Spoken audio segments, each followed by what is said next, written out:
چھوڑے گا وہی برباد ہوگا جو قرآن کا طریقہ چھوڑے گا، وہی برباد ہوگا جو اسلام سے دور ہوگا۔ اسلام امن و شانتی کا پیغام دیتا ہے، اسلام سچائی کا درس دیتا ہے، اسلام آتنکواد پیدا نہیں کرتا بلکہ بڑے بڑے آتنکوادیوں کو اسلام ختم کرتا ہے۔ ابو جہل سے بڑا آتنکوادی کون تھا؟ بولو، پیغمبر نے اس آتنکوادی کو اس روئے زمین سے ختم کیا۔ آپ سنتے ہیں جہاد، لوگ جہاد کا مطلب غلط سمجھتے ہیں۔ جہاد کا مطلب قتل نہیں ہے، جہاد کا مطلب برباد کرنا نہیں ہے، جہاد کا مطلب مال لوٹنا نہیں ہے۔ جہاد کا مطلب یہ ہے، ادھر دیکھیے، جہاد کا مطلب ہے اپنا حق مانگنا، لوگوں کو انصاف دلانا، ظلم کو ختم کرنا، عدل و انصاف قائم رکھنا، اور اس روئے زمین پر امن و شانتی بحال کرنا۔ زور سے بولو، امن و شانتی بحال کرنا۔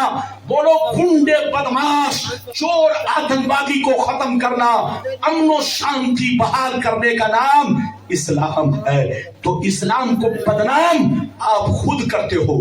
وہ کام مت کرو کہ جس سے دنیا ہمارے مذہب پر انگلی اٹھائے۔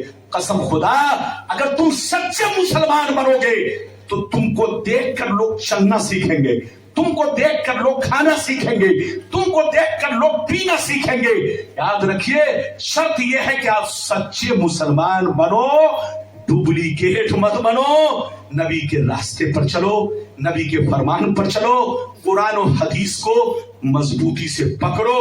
اور چلتے چلتے ایک بات اور کہہ دوں، وہ ورڈ، وہ جملہ آپ کبھی استعمال مت کرو جو فتنے کا باعث ہو۔ کس کا باعث ہو؟ زور سے بولو، فتنے کا باعث ہو۔ اللہ آپ کو سلامت رکھے، اللہ آپ کو آباد رکھے، جلسے کو قبول فرمائے، میرا آنا سب کا آنا، زور سے بولو، قبول فرمائے۔ لیکن لگتا ہے ادھر دیکھیے کچھ چیزیں بچ گئی، پھر کبھی آؤں گا، پھر کبھی آؤں گا تو انشاءاللہ جو بچا کھوچا معاملہ ہے وہ بیان کروں گا۔ وقت زیادہ ہو گیا، آپ بھی تھک گئے، میں بھی تھک گیا۔ کہاں جا رہے ہیں؟ آپ بھی تھک گئے، میں بھی تھک گیا، اس لیے اب تقریر ختم کرتا ہوں انہی جملوں کے ساتھ، جہاں رہیے مسلمان بن کر رہیے۔ زور سے بولو، جہاں رہیے مسلمان۔ اللہ بول رہے آدھا گھنٹہ، لوگ تھک گئے، زبردستی نہیں، زبردستی تقریر نہیں، میں بھی تھک گیا۔ یہ دیکھ رہے ہیں جبہ ایسے بھیگ رہا ہے جیسے لگ رہا ہے پنجاب میں بارش ہو رہی ہے۔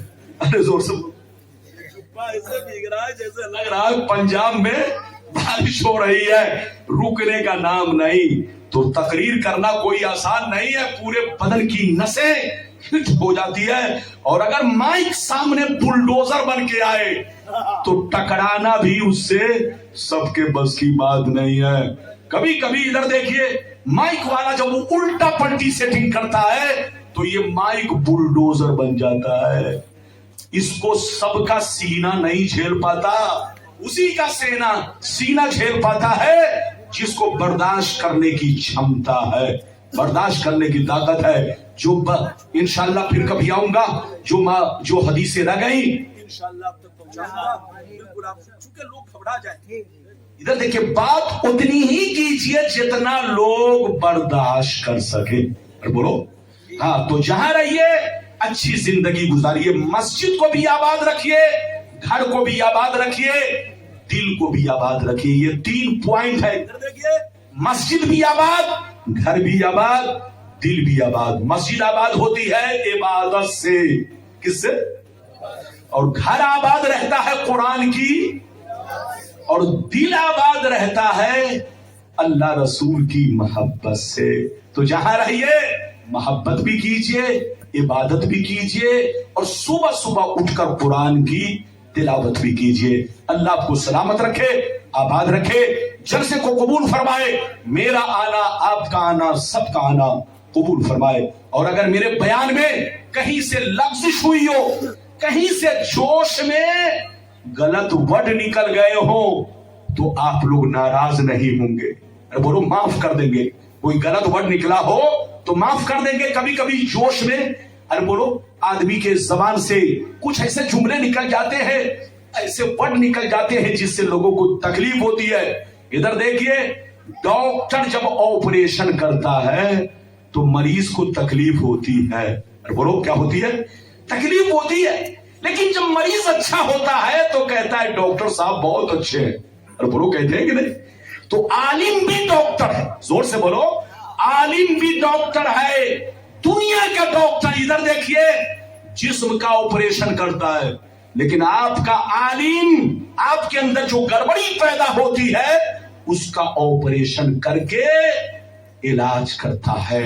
تو اگر زبان سے کوئی ایسے جملے نکل جائے جو آپ کو تکلیف پہنچائے تو مجھے معاف کیجیے گا, آپ کو ناراض نہیں ہونا ہے. اچھے عالموں کی قدر کرنی ہے, اچھے عالموں کی باتوں پر دھیان دینا ہے, اور جہاں رہنا ہے صحیح سچا پکا مسلمان بن کے رہنا ہے.